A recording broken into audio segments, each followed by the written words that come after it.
In a world that is filled with filters and masks, we want to give you an unfiltered experience. Welcome to Soté. Yes, Salt of the Earth podcast, a Christian podcast where we teach you how to apply the Word of God with wisdom into your everyday lives. If you're ready to take off the filters and learn how to be the salt of the earth, stay tuned to Soté.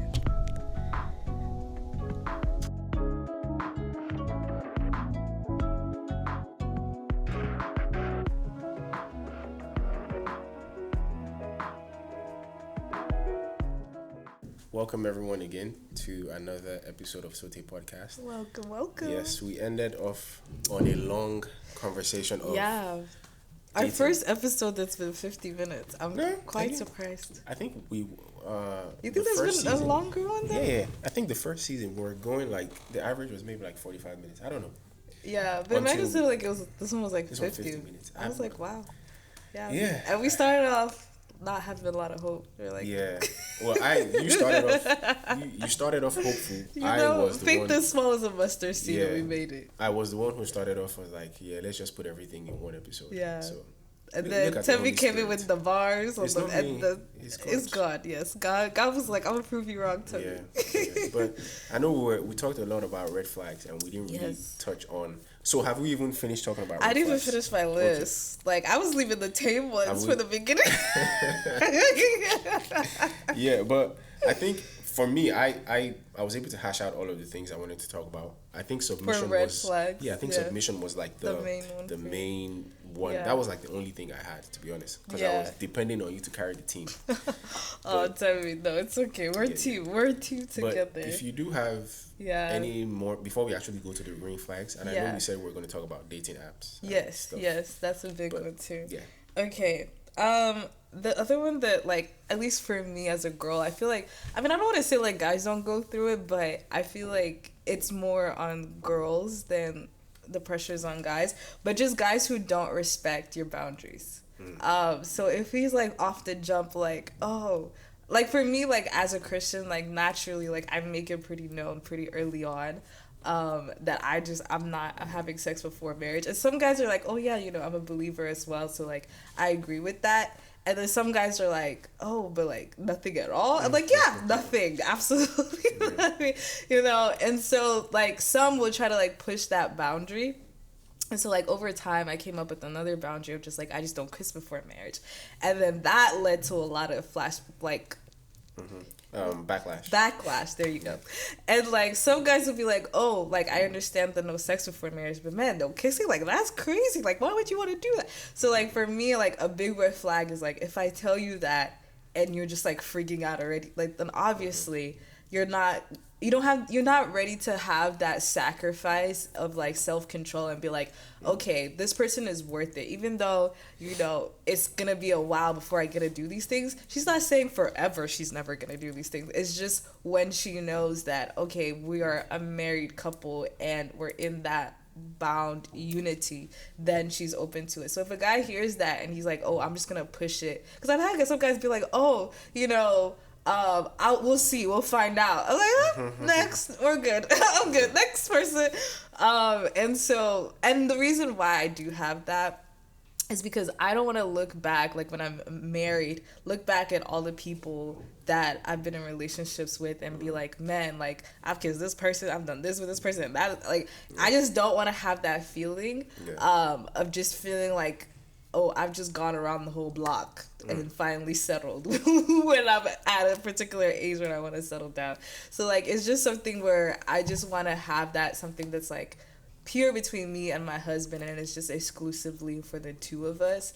Then I've shared it with everybody, you know? And you don't want to have, like, a wedding day and everybody's like, oh, I've had her, I've had him. Like, you want to be like, oh, like, everybody, that's there. Not that if it happens to you, like, oh, never get married or anything, but like it's just a good feeling to know that, like, oh, this is something that I'm only gonna share with my husband, and I'm not shared it with half of the people in the congregation. That's really true. I think it saves you from stress, one, and it gives you peace, which is why God said we should avoid sex before marriage or those things, because you know, there are some things that are good, but you shouldn't, like, sex is good because God was the one who created sex. Yeah. But he created it in a space that it is to be enjoyed by just one man and one woman for the rest of their lives. Yeah. And I think what the devil tries to do is, because he doesn't create anything, he tries to corrupt everything. And so he has corrupted, I guess, culture in the sense that he wants people who have not made that commitment and communion to be one to just have sex. Like, sex is just a thing that everybody does these days. Yeah. But then in the long run, it kind of, because if your goal is marriage, right, is putting you at a disadvantage because, you know, the multiple experiences you have kind of throws off everything, because then you start to compare your spouse to different people, and those are all of the things, even beyond, I guess, STDs, beyond pregnancy and whatever, right? We could speak on abortion and all those things. But if you are, you know, abstinent from sex, you wouldn't need to experience some of the consequences, like pregnancy, like STDs, like comparing your spouse to all of the people you've been with, becoming insecure. Becoming insecure and all of those things. And so it's just, let's just obey God. Right. I think, like, it is, I think, as simple as we make it sound, it's not as easy. But it's, of course, trust me, it's hard. But, you know, I think at the end of the day, it is for our own benefit, rather than for God's benefit, to be honest. Right. Yeah. And so, like, so, like, that's just, like, one, like early, like, sign you can tell, like, oh, is this person really going to work out in the long term? And, like, also, like, why I have that boundary as well is just to, like, help to resist temptation at the end of the day. Like, the other person could be good and be like, oh, I can do all those things. And I mean, not sex before marriage, that is the that is the downfall. But, like, it'd be some other things that, like, I'm not as comfortable with, that maybe they are, and they're like, oh, but it's not gonna lead me to end up having sex with you. But for me, if it's like, if I already have that, like, conviction of, like, I don't want to, like, put myself in a situation where I could fall into that, and then you don't know how to respect that, then it's just like, next, you know? So, like, it's not a situation where I'm judging people who maybe don't have the same convictions as me. It's more of just, like, knowing yourself as well. You know, as everybody as an individual should know their boundaries, should know those things, and then be okay with being strong on them. And so even on their side, if they have, like, a boundary but they're not strong on it, that is also a red flag for me. Like, if I can easily convince you out of your boundary, something's up. And then, like, that means you're easily swayed, and I wouldn't want to be with somebody who can be easily convinced out of things that they've already made up their mind to do. So I think that's really good. And you said something about some people saying that, oh, well, I wouldn't have to, I mean, I could do some things, but that would not make me want to have sex. I think that's a lie from the pit of hell, right? Because the truth is, like, there's just no way. The thing is, people are trying to what's it called? They're trying to cheat their way. In a sense, they're trying to test the waters because they know that once you start kissing, once you start doing all of these other things, then eventually, the truth is, the person is not an animal. You're attracted to them. One day, you guys will end up making that mistake, and then you are not like, which is always funny when people say they mistakenly had sex. And it's like, it's not really a mistake because you guys, like, you know, the Holy Spirit is so good at prompting you, like, even at the slightest of things, even when your thoughts are in check, before you even do any action, before you even kiss anything. Like, the Holy Spirit is so good at telling you that you already know where this is going to lead to. But we just choose to ignore it and be like, you know what? I mean, I would just kiss, and, you know, it wouldn't. It's just kissing. It's just kissing for 10 months, and then eventually, after 10 months, you guys would get tired of kissing. You upgrade after one day. Some people, So it's just, I think the best thing is understanding that there's wisdom in having self-control. Because you know, for maybe the first how many years of your life, you didn't kiss anybody. Well, I mean, you went through puberty, and then your hormones started raging, but.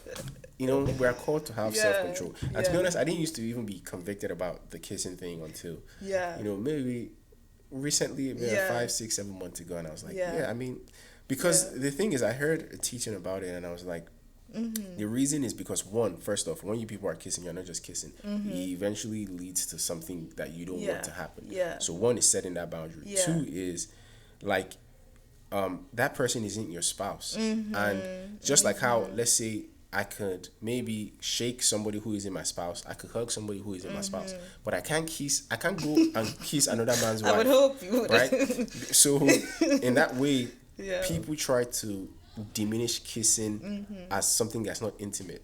But it is an intimate thing because, you know, it should be between people who are bonded together in marriage or in a relationship. Right. And so, but it's hard. I wouldn't lie. Yeah, it's not the easiest thing to do. Yeah. Desires of human beings, but I think it's part of, you know, what God has called us to do is to have self-control. Right. And so, you know, we just need to exercise it. So, off to green flags now, because we can talk about red flags all day. Okay, so to make it a smoother transition, I would say, like, when you like respect those boundaries, you can then enjoy the fruit of green flags.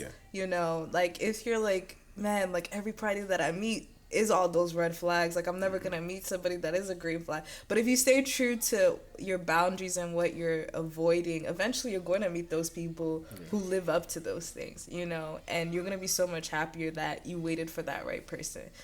So what are those things? I guess for me, like, a big one is just somebody that communicates well. Like, something that's really important to me is communication. If you're a bad communicator, it's a no for me. Like, like, and I'm not saying it like you have to always know the right things to say. What I mean by that is just like, if something's going on in your life and you're like, hey, I just need a break, you know, to reflect, to take time off, and you're not gonna hear from me for a few days. That's communication. But if you just disappear from the face of the earth, I don't even know if you're still alive. And then you show up a week later like, hey, what's up? Like, at that point, you're not going to hear from me because you're not being mindful and respectful of the person that you claim to want to get to know more. So, like, for me, that's something that's really important. And that I make known too. So it's not like you just didn't know, you just chose not to respect it. I won't lie, that used to be, I don't want to say a problem that I had, but I think I've heard ladies say that, maybe, I don't like to generalize, but apparently it's something that guys do. Yeah. But I think, to speak from my own experience, to defend the men. No, not even just to defend the men, but it's like, for me, the type of person that I am, I mean, I'm learning and I'm trying to be better at communicating. But it's not easy. But I'm better than what I used to be. That's good. But for me, I'm this type of person where it's like, you know, we could literally have spoken like yesterday or 2 days ago. Right, for an hour or two. Like, I'm good till like 3 days or 4 days. So you talk out of necessity. Well, not really necessity. But I do understand, like, if you are in that stage of courtship and you know you want to date that person and you want to be intentional with that person. Women always tends towards the emotional side of wanting to you know, have that conversation like every single day. Like, I wouldn't say every day. Well, I don't know. We'll get into it. I've met some people. I've met some ladies. I'm saying for me personally. Oh, okay, not like because then it also it depends. I think it's just finding the balance. Because I've met some from some ladies who, you know, for some people a red flag is if the guy doesn't want to talk to them like every single day. Which, I mean, I don't know. To each his own. Like, I think at the end of the day, it's just finding that balance between both of you. Both of you learning how to communicate with each other, saying that, okay, if you have to schedule time, okay, from this time to this time, we'll talk or we'll do this or we'll try to get to know each other. That's fine. Just find what works for both of you. And so for me, it was just always like, I guess maybe I used to actually talk out of necessity sometimes. Like, because sometimes I could get so busy that it's like, okay, us talking or being on the phone, and sometimes you are not even talking, it's just like blank. You're just enjoying each other's presence. But I need to do some things. And not to say that, okay, that person isn't important. But, you know, that's major, I guess, I guess as a guy, you also need to learn how to prioritize, you know, your time. Because at the end of the day, all of the things that you do while dating will trickle down into marriage. So if you're the type of guy who is always saying, I'm busy, and I can't find time for supposed significant other. Yeah. At the end of the day, I don't know why some people think that when you get married, it's like you become a whole new person. And like the ring just changes everything. Yeah, which is why when people use the phrase, you got to test the waters, like with sex, like you have to have some experience, right? Thinking that when you get into marriage, like all those experiences will help you. Yeah, they may help you in a way. You might even forget some stuff. You're like, what did we do 5 years ago? But it's like the same person you are that day you are saying I do. It's the same person you're going to be tomorrow. Yeah. People forget that we are creatures of habits, and it's the habits that you've cultivated over time that will be manifested. Yeah. And so if you're the type of guy who is saying, "Oh, I'm always busy," which could be a red flag. You know, for a lady to watch out is that if both parties, the man and the woman, doesn't know how to prioritize their time and say that, okay, because everything is not just about work, right? You also need to enjoy the relationships that God has put, or the people that God has put into your life. And so a green flag would be someone, a guy or a girl, who knows how to prioritize their time, you know, and use their time wisely. Because one thing that a lot of people waste is time. We're so, as human beings, even me too, as human beings, we're bad managers of time. Yeah. And that's the most valuable thing that we have. Yeah. And so I think a green flag for me is, you know, being able to prioritize your time, obviously having a purpose for what you do, having strong core values that you hold to high esteem. Yeah. And, you know, when I mean core values, like, first you have to be a believer, obviously. Yeah. And then, what other green flag? I don't know. Yeah. I guess, like, for me as well, on that note, is also just, like, somebody who doesn't make you their whole world either. So, like, it's good to communicate. And that's why I was, like, trying to say, like, not every day. Like, if all day, every day, you just want to talk to me, then you don't have a life. Yeah, that's true. Am I your only entertainment? I don't want to be somebody's TV screen, is what I'm trying to say. So, like, if they don't have, like, a community, a friend group, hobbies, you know, work-life balance, like, those are type of things I also look out for. So, yes, it's good to communicate. Yes, it's good to hear from you. Yes, it's good to, like, feel like I'm a priority in your life. But if I'm the only priority, then that's a red flag. Because then when I want my space, when I need my time to myself, you're not going to respect that, because you're going to be like, well, I don't have anything else to do with my time. Like, all I want to do is be with you. And then I'm like, that's not, you know, healthy even in a marriage, because you spend the time you go to bed together, you spend the time you eat together, you spend, like, a lot of time together in a marriage. So, like, if in a dating sense you've not gotten that balance of, like, what that would look like in a healthy way, in a marriage, that person's gonna, like, be following you everywhere, and then you won't have, like, time to yourself.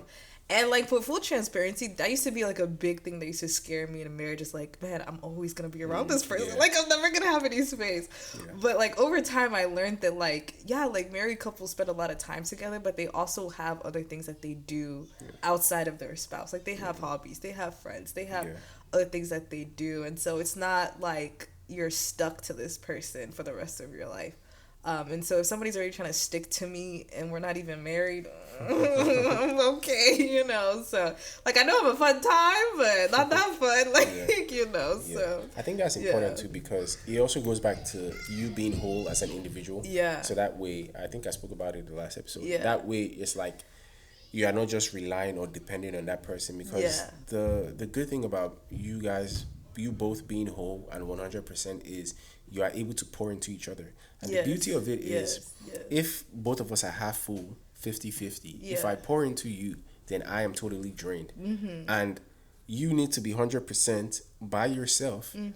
You need to have 100%. But then if we're both 50, whenever I pour into you, you're 100%. 100% is not sufficient enough for the both of us, because then I have to be dependent on you. But when we're both 100% whole, and then I pour into you, you know, I'm 98%, you're 102%. At the end of the day, when you add both of them together, which is why it says two shall become one, we are both sufficient and efficient enough. And so I think the importance of being whole has to be emphasized. Whole spiritually, you know, mentally, you need to, because people have been through different things, been through traumas in their lives. And people sometimes just rush into relationship to try and so that they can avoid addressing those things that they need to work on. Yeah. And I feel like it's a cop out, because it's like at the end, it's not just even a cop out. At the end of the day, it would reflect in the relationship. It will reflect in the marriage, because what marriage does is it exposes your weaknesses. Yes. It exposes your strengths, but it also exposes your weaknesses. Right. Which is why sometimes people will get married and they're like, oh wow, I didn't know this about that person, because now you are with that person for 24 hours a day. Well, not 24 hours, but you are seeing that person every single day, as opposed to when you didn't have to see that person every single day. Right. And so, you know, working on yourself and becoming holy is very important. And I think one other thing I wanted to talk about, if I remember clearly, is I was listening to, I guess, to help the ladies for practical maybe green flags for a guy.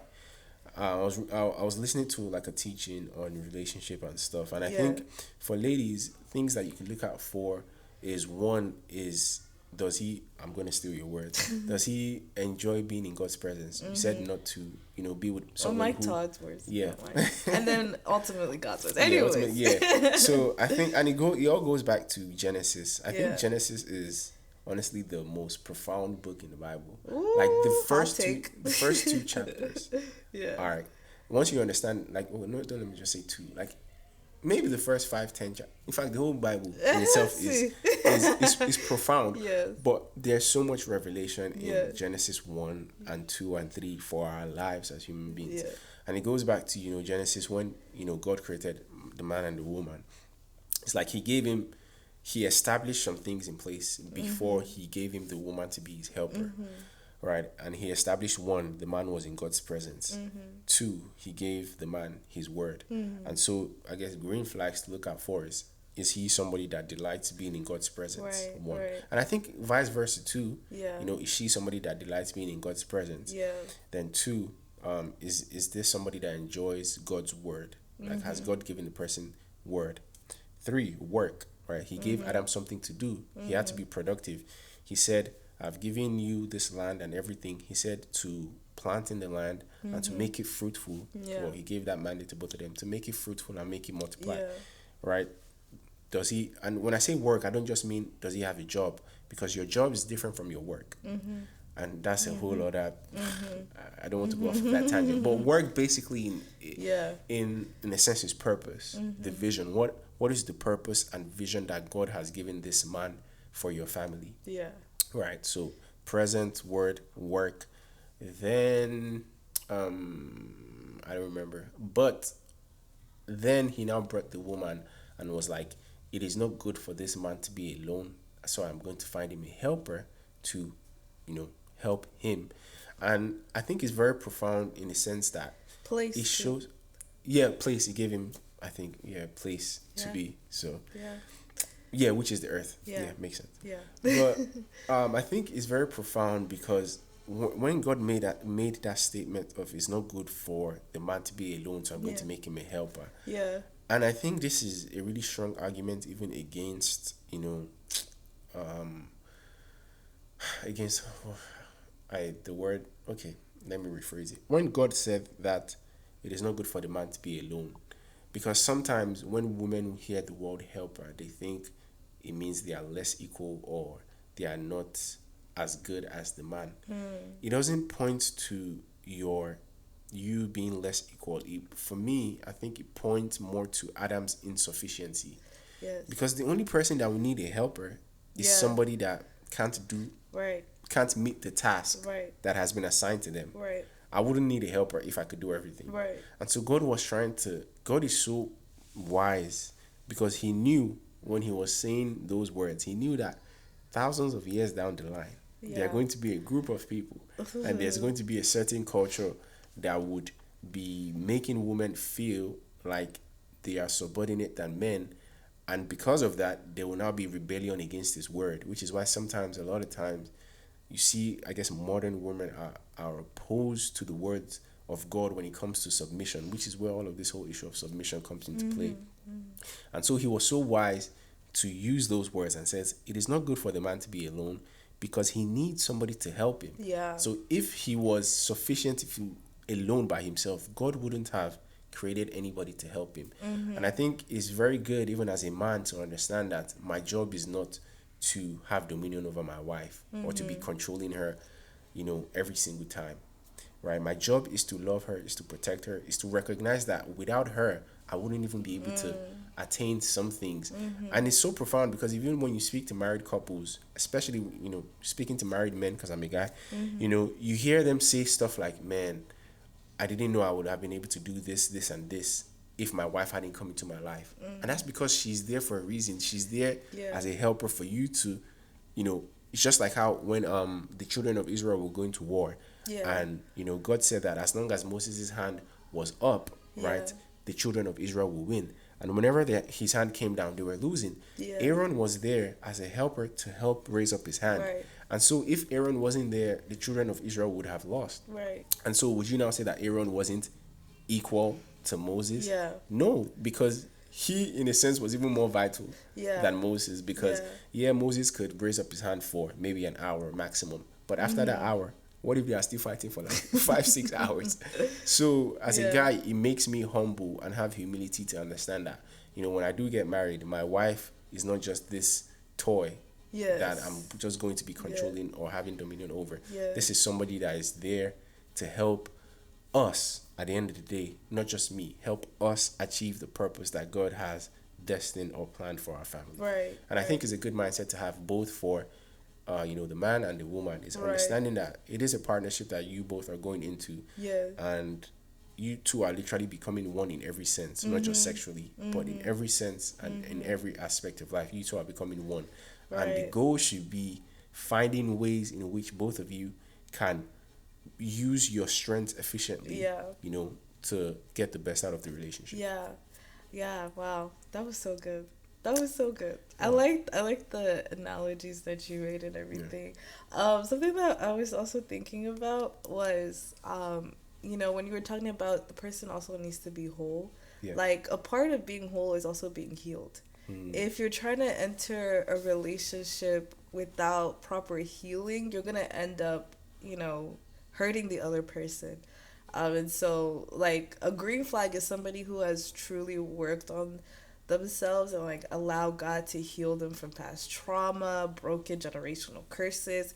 Because, like you said, like, you're gonna become one, and it's not just sexually, it's in everything. And so if we're becoming one with all our generational curses, we're becoming one with all of our brokenness, we're becoming one with all our past baggage, like, that's not a healthy foundation for a strong marriage. Those things are going to eventually come out, and you're eventually going to, be arguing about those things, struggling in those things in a marriage. And so it's very important to, like, be completely whole and truly have, like, you're not going to be perfect, but there's certain things that you shouldn't enter a marriage with, that level of pain. Like, if you're still struggling with unforgiveness, like, you're gonna struggle with that in your marriage too, because you've not found a healthy way to forgive people who have hurt you in the past. And so, that's a big one. And then on the tangent of, like, communication, I would also say, like, somebody who is slow to speak and quick to listen, if, like, you're talking, like, this is a big red flag for me. Like, if I'm talking to a guy and, like, all you're talking about is yourself, like, oh yeah, I achieved this and I've done this and you're not asking me nothing, like, that you just want to, like, hear yourself talk. And so somebody that also knows how to, like, be inquisitive and ask about the other person and, like, get to know the other person, not just make it all about themselves. And why that's important is because it comes across like pride. And so it's not just like, oh, you just always talk about yourself. You probably only put yourself first. You probably only prioritize yourself. And so in a marriage, of course, you're not going to prioritize me. And so that's something that, like, I look out for. And so I think, understanding green and red flags is to understand, like, little things that and how it can become a big thing. Like, you might not see from the get-go, oh, this person is not going to make me a priority, but you'll probably see it in, like, oh, this person doesn't know how to, like, communicate well, or they just don't know how to, do little things that show that they care. Instead, they make you seem like the problem, or they gaslight you, or they do things that just make you feel uncomfortable.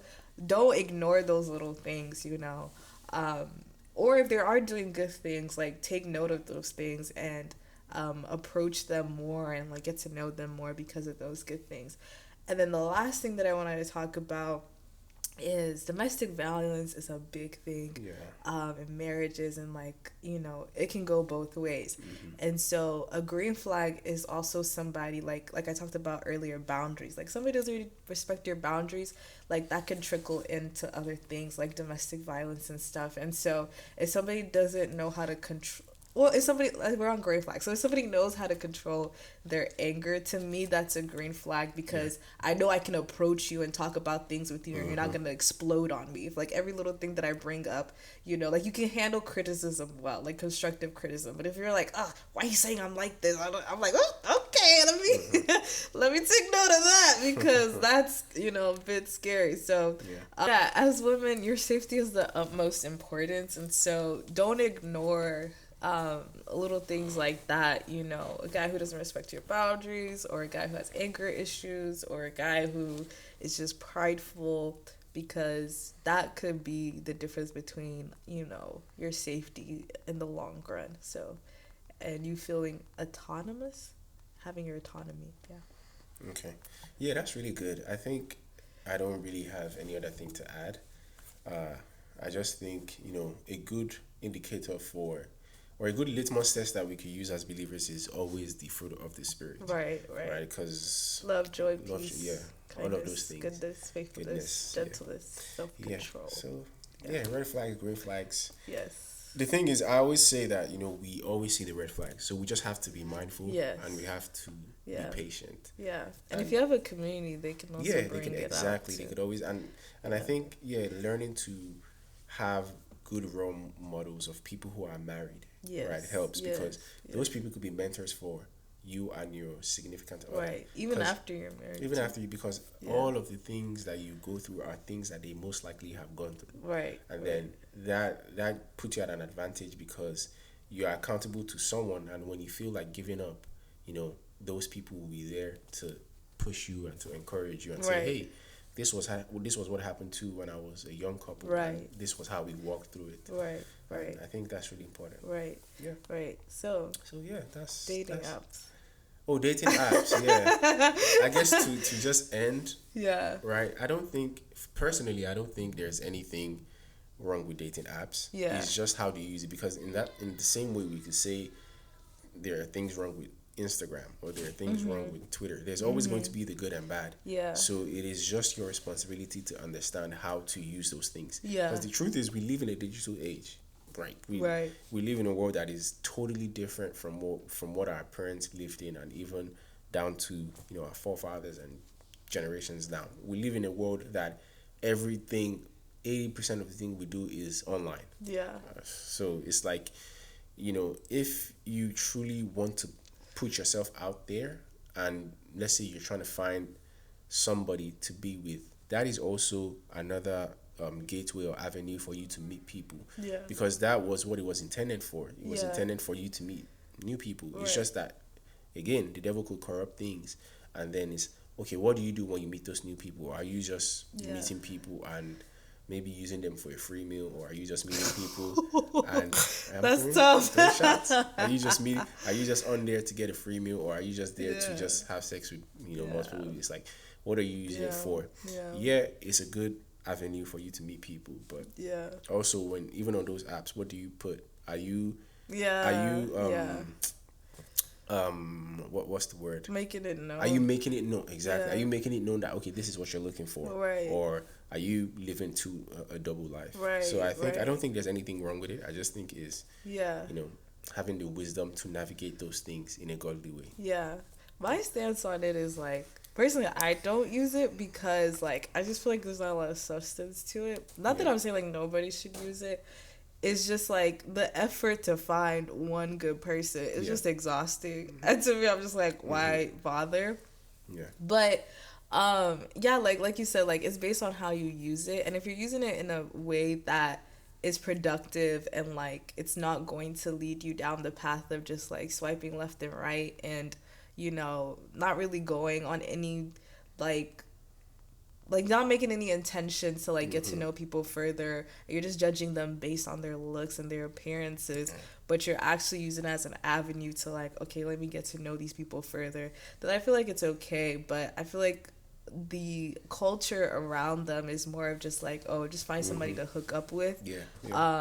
And people are very flaky, and people catfishing is a whole thing. I don't even want to do it because I don't want to be catfished. Like that's exhausting. True. Like people lie, you know. So it's just it's a tougher way to meet somebody, but I can understand why some people would go that route. So. Yeah, it has its good and bad, just like every other thing. So you just have to have wisdom and discernment. To navigate those things. Right. True. All right, it's been a wonderful season. It has. And we are done. Yeah, we're done. We have one more episode. We have one more episode, and that's it. That's a wrap. Yeah, but are you gonna miss this podcast? No, we're not done forever. Are we done forever? No, we're not done forever. We're still gonna have more topics. To speak on, because as the world changes, there's always going to be something. There's always going to be something we talk about. Hopefully, we're not done forever. I wouldn't want us to be done forever. I think I've enjoyed it. Like when you say, let's leave it for the last episode. Okay. All right. So that we have content. Yeah. But yeah, it's been a wonderful time. Yeah, it has been good. Thank you guys for rocking with us for this whole season. We will be back for season 3 by the grace of God. So stay tuned. Yes, and until next time. Stay tuned to Soté.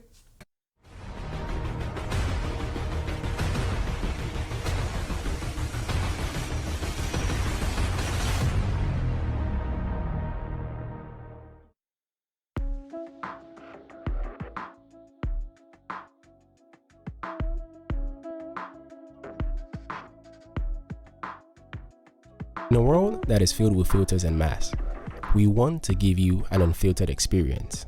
Welcome to Soté. Yes, Salt of the Earth podcast, a Christian podcast where we teach you how to apply the Word of God with wisdom into your everyday lives. If you're ready to take off the filters and learn how to be the salt of the earth, stay tuned to Soté.